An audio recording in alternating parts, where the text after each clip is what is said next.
ఈరోజండి ఫ్రిడ్జ్‌లో కూరగాయలు తీసి ఏం అంటే ఇద్దరికే కదండీ! కొంచెం తక్కువగా ఉండేది. ఏదో ఒక బీట్రూట్ ఉంది. బయట తీసి వండుదామని కట్ చేస్తాండి. ఇది బీట్రూట్ కాదండి. క్యాబేజ్ అంట. నేను యథాలాపంగా కట్ చే కట్ చేయడం మొదలుపెడితే అండి అప్పుడు తెలిసింది ఏంటి ఇలా ఉంది అనేసి. ఈ బీట్రూటు మామూలుగా అంటే బ్లడ్ పడుతుంది మంచిది అంటారండి. బీట్రూట్ ఉంటే బ్లడ్ ప్రెషరు అది ఉన్నవాళ్ళు ఆ జ్యూస్ తాగితే మంచిది అని చెప్తూ ఉంటారు.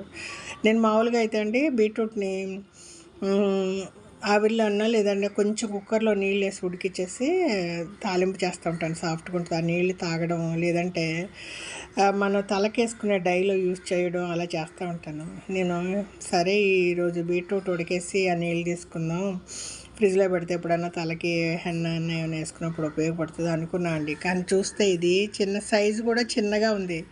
ఒకటేలే బీట్రూట్ ఏదో రసం ఏమైనా పక్కన ఏమైనా పులుసు పెట్టేయచ్చు అనుకుంటే ఇది క్యాబేజ్ అండి.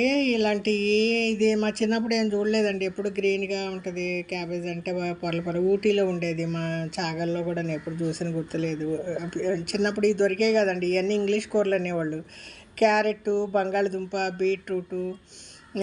బీట్రూటు అప్పుడప్పుడు అమ్మేవాళ్ళండి మా ఊర్లో. తర్వాత కాలీఫ్లవరు ఒక సీజన్‌లో వచ్చేదండి చలికాలం. కాలీఫ్లవరు, కొత్తిమీర, టమాటాలు, పచ్చిమిరపకాయలు బాగా చలికాలం అండి. అవి మాత్రం పండించేవాళ్ళు.